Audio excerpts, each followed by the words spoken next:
الحمد لله رب العالمين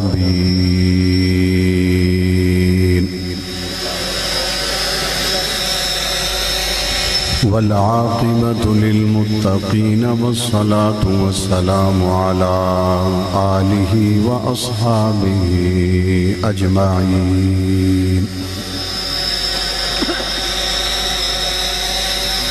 أما بعد فأعوذ بالله من الشيطان الرجيم بسم الله الرحمن الرحيم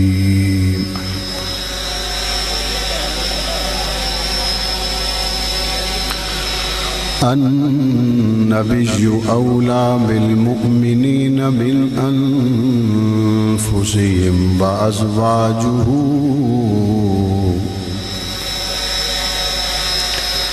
وأزواجه أمهاتهم. قال الله تبارك وتعالى في مقام آخر إنا أعطيناك الكوثر. صدق الله العظيم وبلغنا رسوله. الحمد لله رب العالمين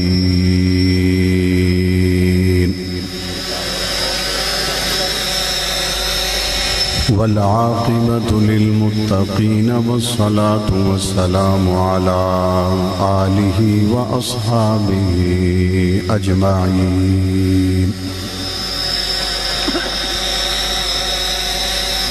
أما بعد فأعوذ بالله من الشيطان الرجيم بسم الله الرحمن الرحيم.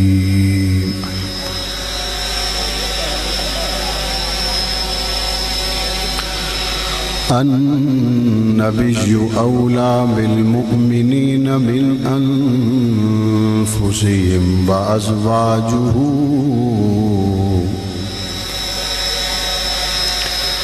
وأزواجه أمهاتهم. قال الله تبارك وتعالى في مقام آخر إنا أعطيناك الكوثر. صدق الله العظيم وبلغنا رسوله. انتہائی واجب الاحترام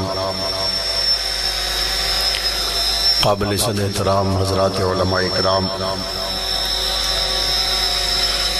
بزرگان دین، نوجوانان اہل سنت، دمتھل اور قرب و جوار کے علاقوں سے تعلق رکھنے والے توحید و سنت کے پروانوں،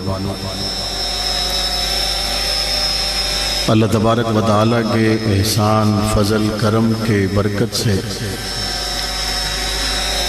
عرصہ دراز کے بعد آج اس خوبصورت پروگرام میں آپ حضرات سے مخاطب ہونے کا موقع مل رہا ہے. میں سب سے پہلے ان تمام حفاظ بچوں کو مبارکباد پیش کرتا ہوں جنہیں اللہ تبارک و تعالی نے یہ مقام عطا کیا کہ انہوں نے قرآن مجید کو اپنے سینے میں محفوظ کیا، اور یقیناً ان بچوں کے ساتھ ساتھ ان کے والدین، اساتذہ اکرام اور خاندان کے تمام ہی احباب مبارکباد کے مستحق ہیں، جن کی دن رات کی محنتیں، دعائیں آج اس خوبصورت تقریب میں ان کی آنکھیں ٹھنڈی ہو رہی ہیں کہ ان کے بچوں کے سروں پر دستار سجا دی گئی اور وہ قرآن مجید کو اپنے سینے میں محفوظ کر چکے، اللہ تبارک و تعالیٰ ان بچوں کو قرآن مجید کا عالم بنائے۔ آج کی اس خوبصورت پروگرام کے لیے جن احباب نے کوشش کی اور جن بزرگوں کی سرپرستی میں یہ انعقاد پذیر ہے، قاری اسلم صدیقی صاحب، مولانا سفیان صاحب، چودھری شریف صاحب اور ہمارے بھائی محمد نفیس صاحب، جن کی پرخلوص دعوت پر آپ حضرات سے ملاقات ہوئی۔ اللہ تبارک و تعالیٰ تمام کی کوششوں کو اپنے دربار عالیہ میں قبول و منظور فرمائے۔ سامعین ذی وقار، مدارس میں پڑھنے والے یہ طلباء کرام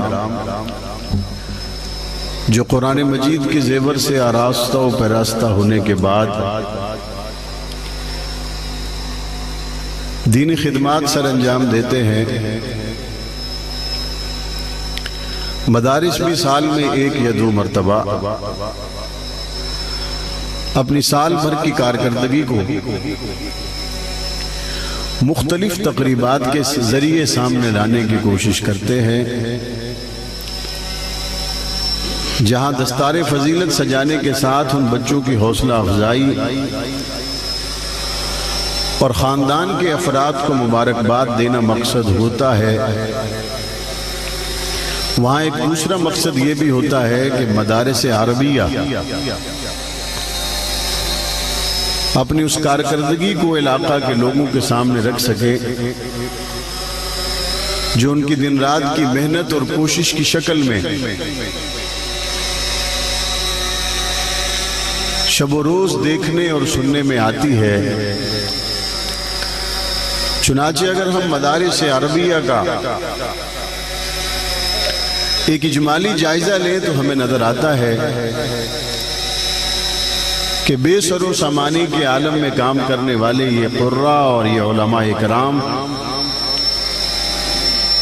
اور یہاں سے نکل کر جانے والے مؤذنین اور ائمہ، یہ وہ لوگ ہیں جو کسی سرکاری سرپرستی میں آئے بغیر، سرکار سے کچھ لے دے کیے بغیر، کسی بڑی مراعات بھری پرکشش تنخواہ کے بغیر ایک ایسے نظریے، کاز اور مشن کے لیے اپنی زندگی کو خرچ کر رہے ہیں کہ جس کو دنیا میں حقیقی اعتبار سے علم کہا جا سکتا ہے، قرآن و سنت کے علم کے علاوہ اور کسی کو علم نہیں کہا جا سکتا۔ فنون ہو سکتے ہیں لیکن علم وہی ہے جو علم دین ہے، اور ان لوگوں کے شب و روز دیکھیے تو آپ کو اندازہ ہوگا کہ صبح سے شام تک مسجد مدرسے میں بیٹھ کر بچوں کو قرآن پڑھانے والا، وہ قرآن کا قاری، اور مدرسے میں بیٹھ کر دین کے علوم پڑھانے والا وہ عالم دین، زندگی گزر جائے تو اس کا گھر کوئی آسائشوں سے پر نہیں ہوتا، زندگی گزر جائے تو اس کی بہت سی بنیادی ضروریات بھی پوری نہیں ہوتی، زندگی گزر جائے پڑھنے اور پڑھانے کے لحاظ سے جو ضروری وسائل ہیں وہ بھی اکثر و بیشتر وہ پورے نہیں کر پاتا، زندگی گزر جائے وہ ہر لحاظ سے کسی نہ کسی آزمائش سے دوچار رہتا ہے، لیکن اس کے برعکس اگر اس کے نتیجے کا، اس کی کارکردگی کا تجزیہ کیا جائے تو عقل حیران رہ جاتی ہے کہ وہ تمام ادارے جو حکومتی سرپرستی میں، یا وہ تمام ادارے جو مختلف این جی اوز اور بڑے بڑے مالدار لوگوں کے زیر سایہ کام کر رہے ہیں، وہ بھی نتیجے کے اعتبار سے اپنا وہ معیار اور اپنی وہ کارکردگی اور نتیجہ پیش نہیں کر سکے جو چٹائی پر بیٹھنے والے ان قال اللہ اور قال رسول والے لوگوں نے دیا ہے۔ مثال کے طور پر دنیا کی تسلیم کی گئی مانی گئی یونیورسٹیوں کی تعداد 500 کے قریب ہے۔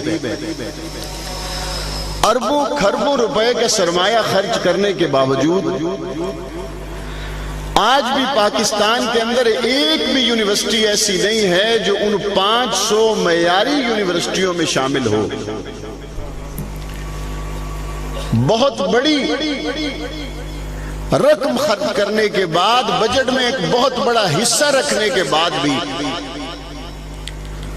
پاکستان کے وہ عصری ادارے آج اس قابل نہیں ہو سکے کہ ان کا پڑا ہوا امریکہ اور یورپ میں ہاتھوں ہاتھ لے لیا جائے، اور یہ تو ممکن ہی نہیں ہے، آنے والے شاید کئی سالوں تک ممکن نہیں ہے کہ کوئی امریکہ اور یورپ سے تعلق رکھنے والا شخص فنون کے اعتبار سے اعلیٰ تعلیم کے حصول کے لیے دنیا کی یونیورسٹیوں کو چھوڑ کر پاکستان کا رخ کرے۔ یہ ممکن نہیں ہے۔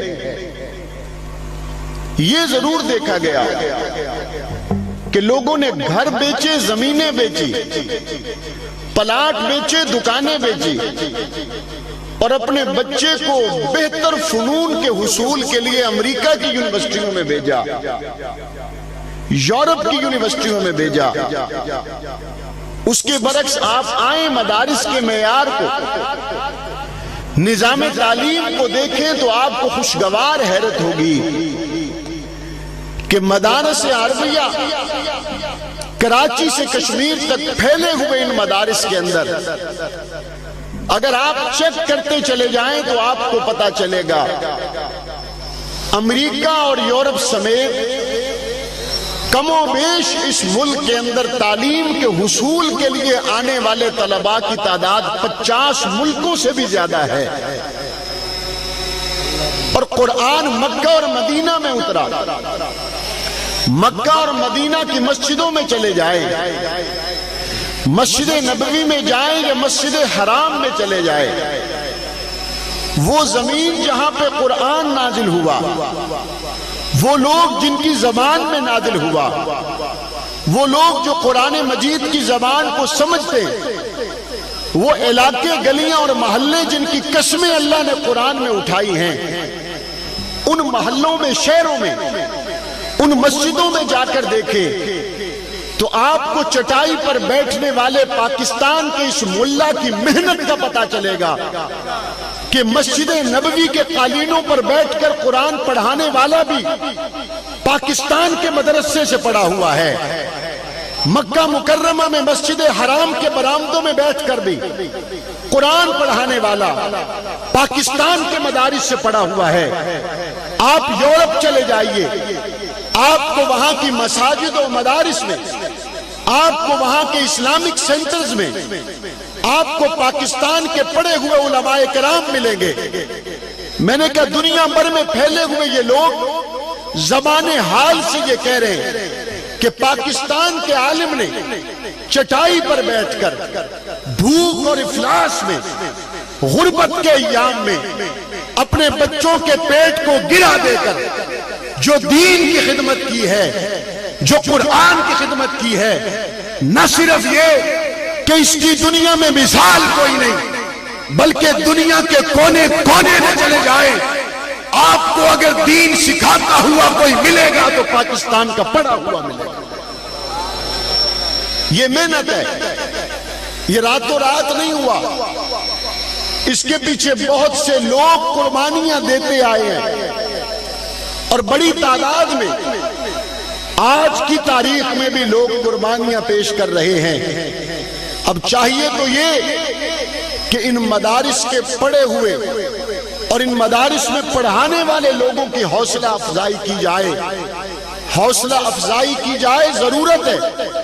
انہی کی وجہ سے جب پاکستان کے اندر سیلاب آیا، زلزلہ آیا، یورپ اور امریکہ اور عرب ممالک سے بڑی تعداد میں جن لوگوں نے تعاون بھیجا، آپ اعداد و شمار چیک کریں، وہ بڑی تعداد میں جب پاکستان کے لوگ تکلیف میں تھے، تعاون کی شکل بھیجنے والے لوگ پاکستان کے ان علماء کرام سے مشورہ لے کر بھیج رہے تھے جو نیشنل تو ملیشیا، یورپ اور امریکہ کا تھا، لیکن پاکستان سے پڑھ کر جانے والے اس عالم نے، شیخ الحدیث نے، یونیورسٹی میں پڑھانے والے نے، کاروبار کرنے والے نے ایک ہی بات کی کہ میں جس زمین سے پڑھ کر نکلا ہوں اس دھرتی کا مجھ پہ قرض ہے، اگر وہاں کے لوگ سیلاب میں، زلزلے میں یا کسی آفت میں گر گئے تو میری بنیادی ذمہ داری ہے کہ میں ان لوگوں کے ساتھ تعاون کروں۔ چنانچہ ان ملکوں میں بیٹھے ہوئے وہ لوگ پاکستان کے سفیر بنے، پاکستان کے سفارتی تعلقات ان لوگوں کی وجہ سے عوام کی گلیوں اور محلوں تک پھیلے، اور ان لوگوں نے پاکستان کو مشکل حالات میں سپورٹ کرنے کے لیے اپنا اخلاقی کردار ادا کیا۔ آج پاکستان میں بیٹھے ہوئے مدارس میں، مساجد میں یہ علماء کرام پوری دنیا سے آنے والے لوگوں کی دین کے اعتبار سے رہنمائی کر رہے ہیں، اور صرف قال اللہ اور قال رسول تک بات نہیں ہے، بلکہ اگر ناموس رسالت کے عنوان پر رہنمائی کرنے کا مسئلہ ہو، انہی مدرسوں سے نکلنے والے علماء کرام ناموس رسالت کے عنوان پر اپنی خدمات سر انجام دیتے ہیں۔ اگر ناموس صحابہ اہل بیت کا مسئلہ ہو، انہی مدارس سے نکلنے والے علماء کرام، صحابہ کرام، اہل بیت الزام کے عنوان پر اپنی جانوں کے نذرانے پیش کرتے ہوئے نظر آتے ہیں۔ یہاں تک کہ اگر پاکستان کے معاشی اصطلاحات کے حوالے سے ماحول پیدا ہو تو انہی مدارس سے نکلنے والے جسٹس تقی عثمانی کی شکل میں، علامہ خالد محمود کی شکل میں علماء کرام سامنے آتے ہیں۔ مدارس ہی وہ جگہ ہے، مدارس ہی وہ قلعے ہیں، مدارس دین اسلام کے وہ اڈے ہیں جہاں سے اللہ تبارک و تعالیٰ نے تحریکوں کے ساتھ جڑے ہوئے لوگوں کو پیدا کیا۔ آج مدارس پر، علماء کرام پر، دینی تحریکوں سے جڑے ہوئے قائدین پر بات کرنے والوں کی باتیں ختم نہیں ہوتی۔ میں ان تمام کو متوجہ کرنا چاہتا ہوں، اگر تمہیں علماء کرام کا کردار نظر نہیں آتا، مدرسے اور مسجد سے تعلق رکھنے والے عالم اور طالب العلم کی عزت و احترام تمہیں نظر نہیں آتا، تو پھر چلو 60-70 سال پہلے جب پاکستان بنا تھا، اس وقت پاکستان کی آرمی کا جنرل انگریز تھا، محمد علی جناح کے کہنے کے باوجود وہ ہتھیار ڈال چکا تھا، ہندو بھیڑیا کشمیر پر پاک چکا تھا۔ قائد اعظم کی بات کو رد کرنے کے بعد قائد اعظم نے کن لوگوں کو پکارا تھا؟ صوبہ سرحد سے تعلق رکھنے والے مدرسے کے لوگ تھے، علماء کرام تھے، قال اللہ اور قال رسول کہنے والے وہ لوگ تھے جو محمد علی جناح کی آواز پر لبیک کہتے ہوئے گئے تھے۔ کشمیر ہندو سے چھین لیا تھا، اگر روکا نہ ہوتا تو سارا کشمیر حاصل کرنے والے نہیں۔ آپ کیا سمجھتے ہیں کہ انہوں نے صرف مدرسے میں بیٹھ کے بات کی ہے؟ وہ پہلا جنرل جب بغاوت کی گلی سے نکل رہا تھا اس وقت مدرسے کا پڑا ہوا سینے پہ کفن باندھ رہا تھا۔ وہ پہلا نمک حرام جب کہتا تھا ہم پوزیشن میں نہیں ہیں، اس وقت مدرسے کا پڑا ہوا یہ کہہ رہا تھا کہ میں لڑوں گا کلمے کے نام پر بننے والے اس ملک کی نظریاتی اور جغرافیائی سرحدوں کے لیے لڑوں گا۔ آپ چلتے چلے جائیے، کشمیر کی بات ہو، قبائلی علاقہ جات کی بات ہو، پورے پاکستان کے اندر جہاں جہاں نظریاتی جغرافیائی سرحدوں کے تحفظ کی بات آئی ہے، علماء کرام نے، مدارس کے طلباء نے اور ان کے ساتھ جڑنے والے پاکستان کے غیرت مند عوام نے ہمیشہ ساتھ دیا۔ خمینی کے انقلاب کے مقابلے میں حضرت حق نواز نکلا، مدرسے کا پڑا ہوا تھا، پاکستان کے لوگوں نے ساتھ دیا۔ اس انقلاب کا راستہ روکا یا نہیں روکا، اس سے آگے چلیے۔ عیسائی قاسمی خون میں نہایا تھا، مدرسے کا پڑا ہوا اعظم طارق نکلا تھا، رات کی آنکھوں میں آنکھیں ڈال کر پاکستان کا دفاع کیا تھا یا نہیں کیا تھا؟ نعرہ تکبیر، تیری آواز میری آواز، تیری آواز میری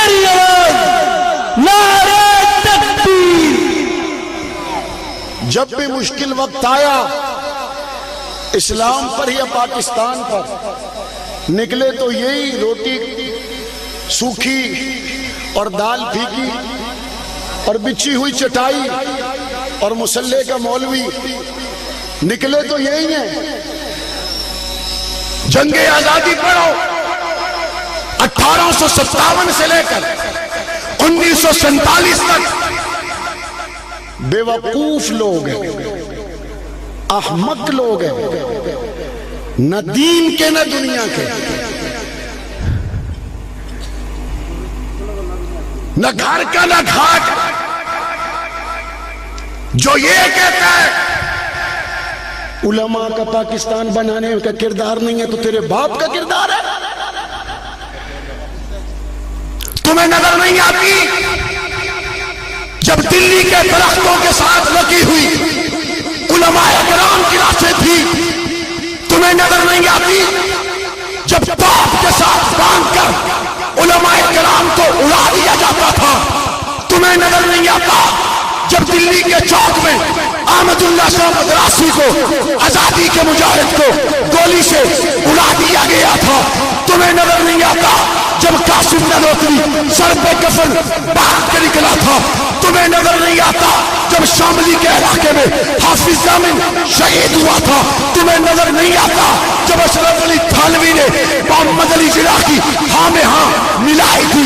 تمہیں نظر نہیں آتا جب کراچی میں شبیر عثمانی نے پاکستان کے جھنڈے لے رہے تھے؟ نعرہ تکبیر، علماء حق، علماء دیوبند، جرأت مند، غیرت مند، جرأت مند، غیرت مند۔ پتا آنے دا نہیں تے گلہ کرنیاں ہونا لوگا تے جنہ دیا قبران چو خشبو۔ تم ہوتے کون ہو؟ تمہاری حیثیت کیا ہے؟ تمہاری اوقات کیا ہے؟ کلمے کے نام پر بننے والے اس ملک کے خاکے میں خون سے رنگ بھرنے والے مدرسوں کے لوگ۔ جب ایک انگریز نے اپنی بیوی سے کہا آؤ تمہیں وہ منظر دکھاؤں جو تمہاری آنکھوں نے پہلے نہ دیکھا ہو، کہا بتاؤ کون سا منظر ہے؟ کہا آؤ جیل لے کے چلو۔ جیل لے گیا اور جیل کی سلاخوں سے نکلوایا ان علماء کو جو آزادی کے مجاہد تھے، اور انہیں توپ کے منہ سے باندھا اور اپنی بیوی سے کہا اب دیکھنا وہ منظر جو تمہاری آنکھوں نے پہلے نہ دیکھا ہوگا۔ توپ کا گولہ چلایا، علماء کرام کے پرخچے اڑ گئے، لیکن آزادی کی تحریک رکنے تو نہ پائی۔ چوکوں میں گولیاں چلی، جب دلی کے بازاروں میں اور دلی کے علاقوں میں ہر درخت کے ساتھ لٹکی ہوئی لاش سے سوال کیا جاتا کون ہو؟ تو کہتا دین کا عالم ہو۔ تو پوچھا جرم کیا ہے؟ کہا آزادی۔ اور جرم کوئی نہیں تھا۔ 70 سال کے بعد ان علماء کرام کی قربانیاں اور وہ پاکستان کا دیندار طبقہ یہ سننے کے لیے بیٹھے ہے کہ تم کہو علماء کرام کا کردار نہیں تھا۔ میرا تو حسب نسب محفوظ ہے، تو بتا کہاں سے آیا ہے؟ میرے تو آباء و اجداد کو دنیا جانتی ہے، میں اپنے آباء و اجداد کے نام گنواؤں گا تو عطاءاللہ شاہ بخاری سے لے کے حسین کے نانا تک میرا سارا سلسلہ محفوظ ہے، تو بتا۔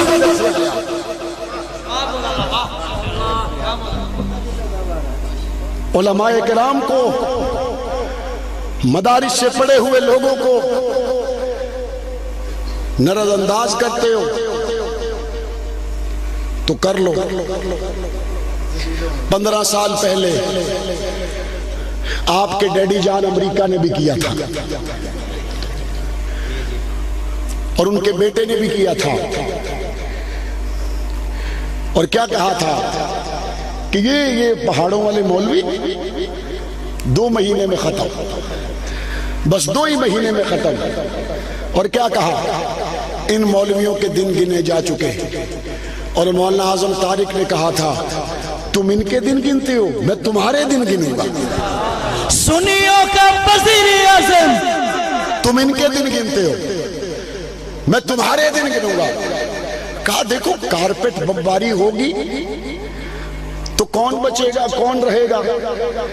تو کہا کر لو، ایک چاہ بھی پورے کر لو۔ کیوں؟ کہتے تم کیوں کہتے ہو؟ میں نے کہا تم کیوں کہتے ہو؟ کہتے ہم اس لیے کہتے ہیں ہمارے پاس ایٹم ہے۔ اب تم بتاؤ تم کیوں کہتے ہو؟ میں نے کہا ہم اس لیے کہتے ہیں ہمارے پاس قرآن ہے۔ تم اس لیے کہتے ہو ہمارے پاس توپ اور گولا ہے۔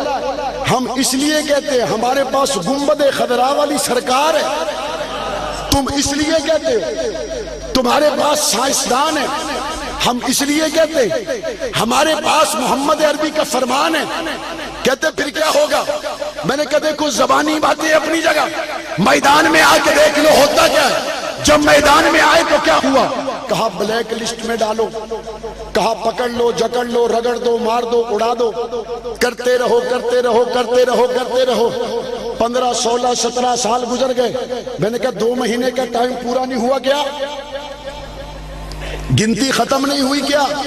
کتنی گنتی تو بہت لمبی ہے، تو کچھ ایسا نہ کریں کہ تم وہ لوگ جن کو بلیک لسٹ میں ڈالا تمہارے لیے لال قالین بچھا دے۔ کچھ ایسا نہ کریں کہ تمہیں رشیا میں بلا لے۔ کچھ ایسا نہ کریں کہ تمہیں 5 سٹار ہوٹل میں اچھے میز پہ بٹھا لیں۔ میں نے کہا بھائی کاہے کو بٹھا رہے ہو ان کو؟ یہ تو پرانے خیالات کے لوگ ہیں، ان کے ساتھ تم کیوں بیٹھتے ہو؟ کہتے نہیں بیٹھنا ضروری ہے، بیٹھنا ضروری ہے۔ سمجھ ہم کو بھی نہیں آ رہی کہ 2 مہینے کا کام تھا 16 سال میں ختم کیوں نہیں ہوا؟ میں نے کہا تم کو نہیں آ رہی، ہم کو آ رہی ہے۔ اور ہماری سمجھ اگر تمہیں آ جائے تو تم مسلمان ہو جاؤ، ہماری سمجھ اگر تمہیں آ جائے تو تم محمد عربی کے غلام ہو جاؤ۔ اور وہ سمجھ میں لانے کی بات صرف اتنی ہے کہ ایٹم ہار گیا، قرآن جیت گیا۔ سمجھ لیں لانے والی بات صرف اتنی ہے، دنیا کا طاغوت ہار گیا، محمد عربی کا فرمان جیت گیا۔ آؤ نظر دیکھو تو صحیح، وہی داڑھی والا، وہی امامے والا، وہی کپڑے والا، وہی کندھے پہ چادر رکھنے والا آج برابری کی سطح پہ بیٹھ کر تم سے بات کر رہا ہو۔ دنیا حیران ہے، غریب ہونے کے باوجود دنیا حیران ہے، کمزور ہونے کے باوجود بڑی سے بڑی طاقت کے برابر بیٹھ کے بات کیسے کرتا ہے؟ میں نے کہا بات ٹھیک ہے، ایٹم والا ہوتا تو برابر نہ ہوتا، قرآن والا ہے تو برابر بیٹھ گیا ہے۔ دینی مدارس، دینی مدارس، دینی مدارس، اسلام، اسلام۔ اور پتہ ہوا کیا؟ تقریباً مہینہ پہلے کی بات ہوگی، انہوں نے کہا کہ ہم آپ سے دوستی کرتے ہیں۔ انہوں نے کہا کر لو، تو ایک شرط ہے۔ بولا کیا؟ کہا ہم دوستانہ ماحول میں ایک ہوائی اڈا کابل میں رکھیں گے، بس دوستی اور کوئی بات نہیں۔ ہم جا رہے ہیں، ایک ہوائی اڈا کابل میں رہے گا۔ انہوں نے کہا دوستی ہو گئی؟ بولا ہو گئی۔ بد اعتمادی تو کوئی نہیں؟ کہا نہیں بد اعتمادی کوئی نہیں، دل سے تمہارے ساتھ ہے، سیم برادر، فرق والی بات نہیں۔ انہوں نے کہا بس دیکھو دوستی میں واشنگٹن میں ہمیں بھی ایک ایئرپورٹ دے دو۔ بھئی دوستی تو پھر ایسے ہے نا، تو کہا نہیں دوستی تو ہے لیکن تم نہ بناؤ۔ انہوں نے کہا پھر تم بھی نہ بناؤ۔ تو کہا اچھا ایسا کریں، دوبارہ بیٹھتے، دوبارہ بیٹھے۔ اچھا اب کیا ہوا؟ کہتے وہ ہم نے یہ سوچا کہ بارڈر کے علاقے میں ایک ہوائی اڈا دے دو دوستی میں۔ کہا مان لیا، تم بھی اپنے بارڈر کے علاقے میں ایک ہوائی اڈا دے دو دوستی میں۔ تو کہا دیکھو ہم تو بہت بڑی طاقت ہے اور تم 15 سال سے خالی ہاتھ ہو، اور برابری ہمارے ساتھ کر رہے ہو. انہوں نے بات وہی کی, دیکھو تم ایٹم کی طاقت ہو, ہم قرآن کی طاقت. تم ایٹم کی طاقت ہو, ہم محمد عربی کے غلام ہیں. تو بات پھنس گئی, چل نہ سکی. ان کے ماتھے پہ پسینہ بھی نہیں آیا. انہوں نے کہا گل پھسونی ہے تو پھسائی رکھو, اگوں کیڑا گرمیاں آنیاں نہیں, اگوں کیڑا تسی لبنا نہیں. تو کیا ہوا, ہاتھ پیروں پہ آ گئے. میں نے کہا یا اللہ, ان کا ایک نالائق بیٹا بھی تھا,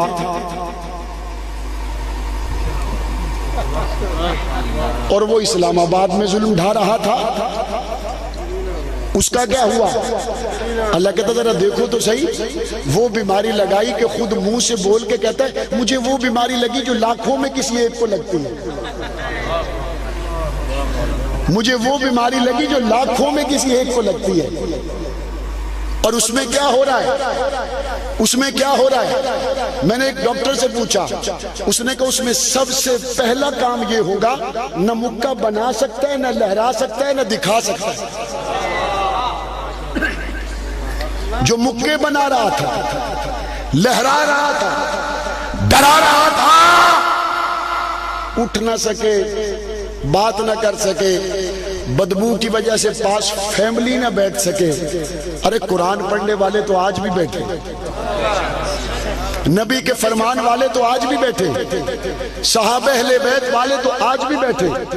تو دعوت فکر ہے ان بدلتے ہوئے حالات کے ذریعے ان لوگوں کو جن کے لیے قرآن نے کہا تلک الایام نداولها بین الناس, لوگوں کے درمیان میں دنوں کی الٹ پھیر ہوتی رہتی ہے. زیادہ پرانی بات نہیں, آج سے تقریباً 1.5-2 سال پہلے جب میں دن کے اجالے بھی نہیں دیکھ سکتا تھا, جب مجھے عید اور شبرات کا پتہ نہیں چلتا تھا, ظلم ڈھانے والے اس وقت فرعونوں کی طرح تخت پر بیٹھے ہوئے تھے.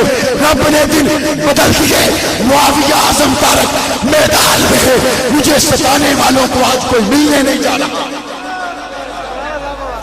میں سوچا کرتا تھا, یہ تو اپنی بیتی بتا رہا ہوں, میں سوچتا سی یا اللہ انہوں نے تا اگلی تے اس تو بھی اگلی دیواری سوچی ہوئی ہے, تے مدرسے آنے دے دین بھی کدی پھرنے نے کہ نہیں. تو سوچ آتی تھی, بار بار آتی تھی, پھر ایک ہی بات ذہن میں آتی تھی کہ اللہ تبارک و تعالی نے فرمایا وَلَوْلَا دَفْعُ اللَّهِ النَّاسَ بَعْضَهُمْ لِبَعْضٍ لَفَسَدَتِ الْأَرْضُ. اگر اللہ تبارک و تعالی ایک کے بعد ایک قوم کو نہ لے کے آئے کہ ان کو مضبوط کرے اور پہلی کو ہٹا دے تو زمین پر تو بہت بڑا فساد ہو جائے. وہ لوگ جنہوں نے سوچا ہوا آج بھی ہم, کل بھی ہم, پرسوں بھی ہم, اور اس کے بعد بھی ہم, اللہ نے کہا نا بھائی نا, آج بھی ساڈے ہی بندے نے, کل بھی ساڈے ہی نے, پرسوں بھی ساڈے ہی نے. جب میں باہر آیا بتانے والوں نے بتایا 1-2 نہیں, پورے خاندان کو سائیڈ پہ کر دیا گیا. اور آج کیا کہا جاتا ہے, میں اسمبلی میں موجود تھا جب لیڈر آف دی اپوزیشن نے تقریر کی, اور کیا کہا میرا بہت دل چاہتا تھا جب میں سلاخوں کے پیچھے تھا کہ میں باہر آؤں تو میری ماں میرے سر پہ ہاتھ رکھے اور میرے چہرے پہ بوسہ دے. میرا بہت دل چاہتا تھا میرا والد مجھے اپنی باہوں میں لے. میرا بہت دل چاہتا تھا میں اپنے چھوٹے چھوٹے پیارے بچوں کو چوموں اور سینے کے ساتھ لگاؤں. میرے ساتھ یہ ظلم ہوا, یہ زیادتی ہوئی. اس کے بعد پھر کیا ہوا, جب تمہارا یہ تکلیف کا ٹائم گزرا تو پھر اللہ نے تمہیں حکومت دی, اور اس حکومت نے چاہیے تو یہ تھا کہ کوئی باپ سلاخوں کے پیچھے آنسو نہ بہاتا. اس کے بعد چاہیے تو یہ تھا کہ کوئی ماں اپنے بیٹے کے لیے نہ روتی. اس کے بعد چاہیے تو یہ تھا کوئی بوڑھا باپ اپنے بچے کے لیے جھوٹے مقدمات بنانے پر جو اسے کال کوٹڑیوں میں دھکیلا گیا اس کے پیچھے دھکے نہ کھاتا. چاہیے تو یہ تھا کسی بھی بے گناہ کی عید اس کے معصوم بچوں کے بغیر نہ گزرتی؟ وہ تو اڈے تو اپنے اتنے گزری سی، تسی کی کیتا؟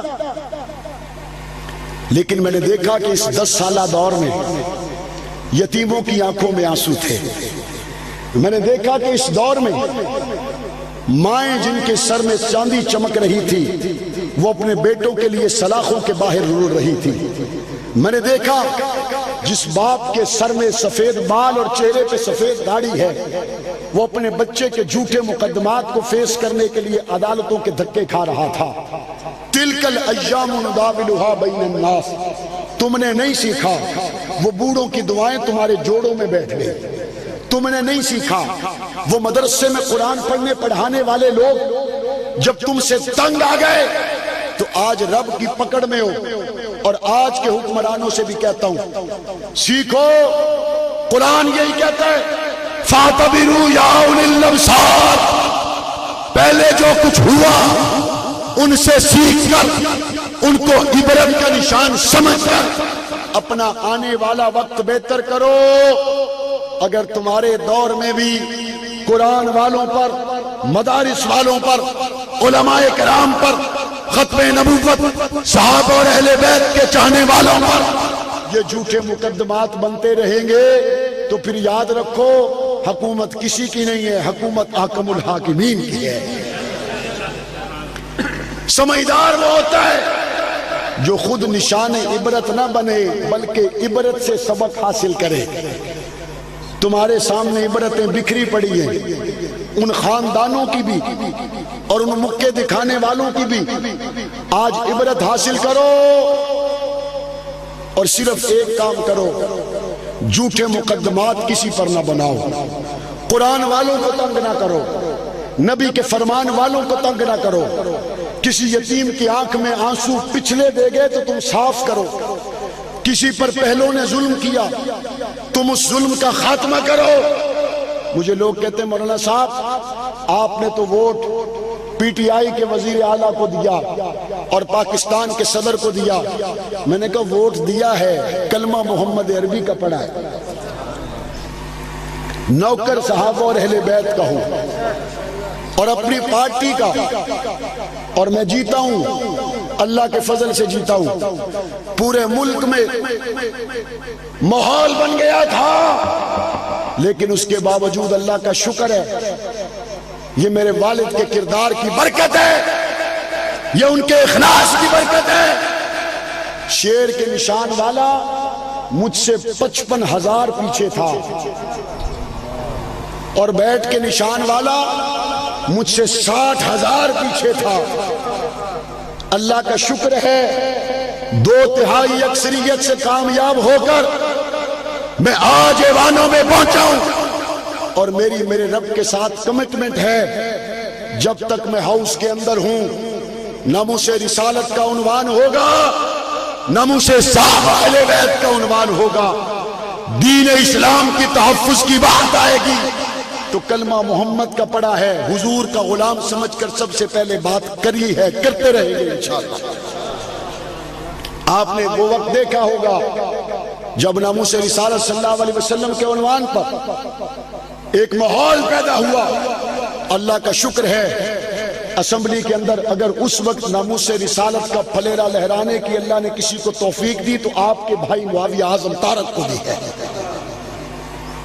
اور میرے والد نے مجھے سکھایا ہی یہ ہے کہ بیٹا جب حق کہنا ہے تو پھر آسے پاسے دیکھنا، ہم نے اسی جگہ کو دیکھنا ہے جہاں ابو بکر عمر سے ملاقات ہوگی. ہم نے انہی کو دیکھنا ہے جن سے آب کوثر پہ ملاقات ہوگی.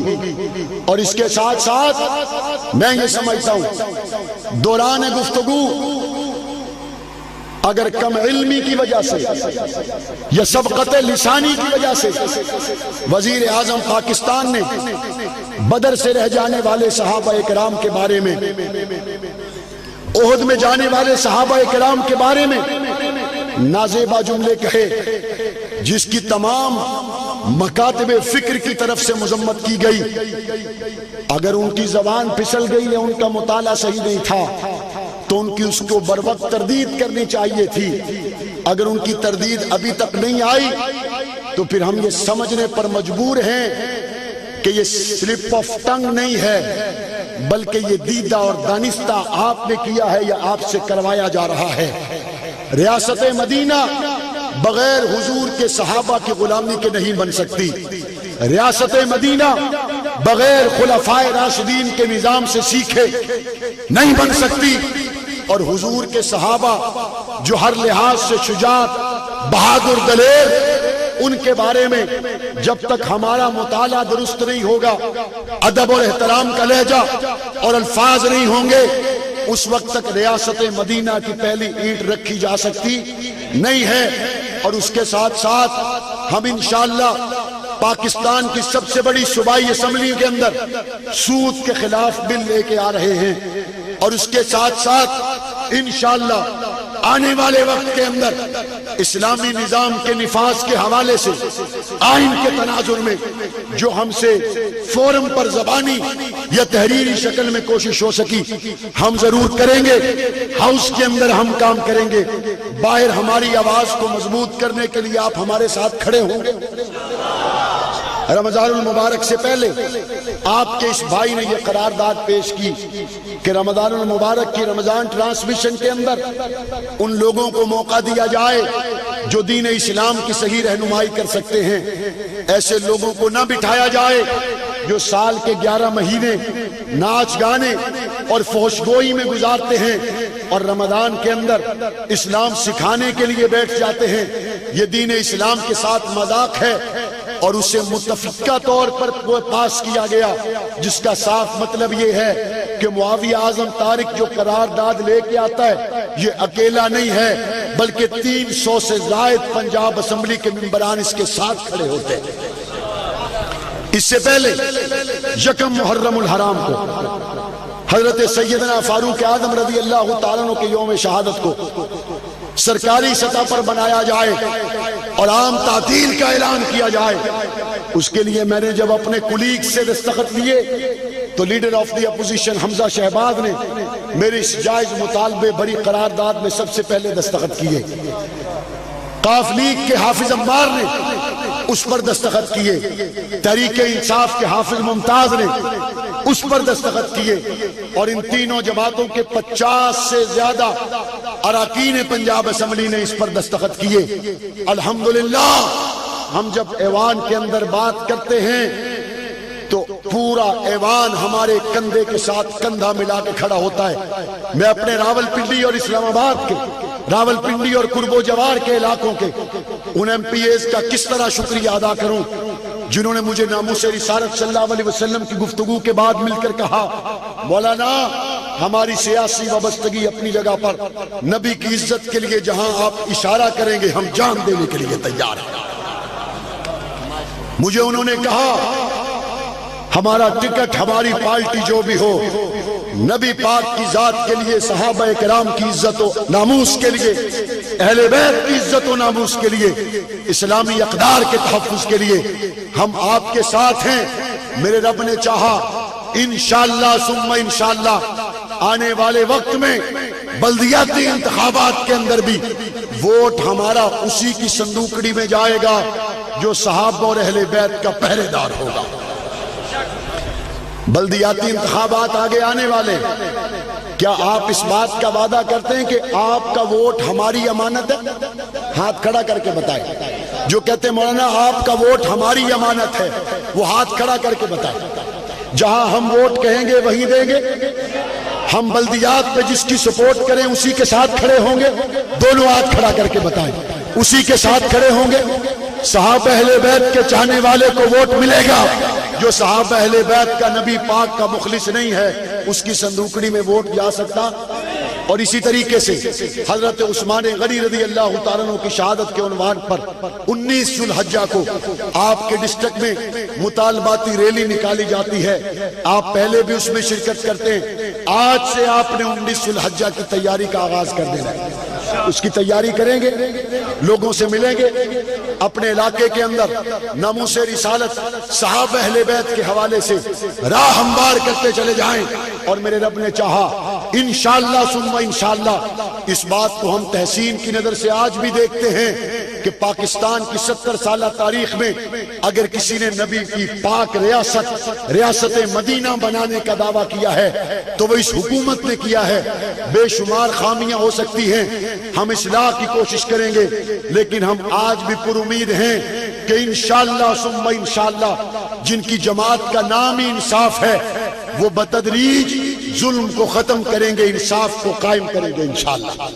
ہمیں امید ہے کہ لا قانونیت کا خاتمہ ہوگا، ہمیں امید ہے نا انصافی کا خاتمہ ہوگا، ہمیں امید ہے علماء کرام، مدارس و مساجد، اسلامی اقدار کا تحفظ ہوگا، اور میرے رب نے چاہا ہم ایک قوت بن کر اس ملک کی نظریاتی اور جغرافیائی سرحدوں کے پہلے بھی محافظ تھے۔ مولانا اعظم طارق کے دیے ہوئے سبق کے مطابق آئندہ بھی اس کا تحفظ کرتے رہیں گے انشاءاللہ۔ آج کے اس جوان سے کہتا ہوں، اٹھ شیر مجاہد ہوش میں آ، تعمیر خلافت پیدا کر، کیوں فرقے ہوتا ہے، اب ایک جماعت کو پیدا کر تو بھی ترقی دنیا میں، اسباب تجارت پیدا کر، قارون کی دولت ٹھکرا دے، عثمان کی دولت پیدا کر، اسلام کے دم تو بھرتا ہے، کفار سے پھر کیوں ڈرتا ہے، یا تو اسلام کے نام نہ لے یا شوق شہادت پیدا کر، اور دل سے یہ کیا کرا، گھبرائے نہ، حالات بدلنے والے ہیں، جو کانٹے بن کر آئے تھے وہ لمحے ٹلنے والے ہیں، مظلوموں کی راہوں نے شولوں کی ندائیں پھیلی ہیں، یہ جال کے سیادوں کے اب شرنے ٹلنے والے ہیں، ہمت نہیں طوفانوں میں جذبوں کو ہمارے چھین سکے، جتنا ہم سے الجھو گے ہم اور مچلنے والے۔ ربنا تقبل منا انك انت السميع العليم وتب علينا انك انت التواب الرحيم۔ محمد وعلى آلہ وصحبہ۔ آمین۔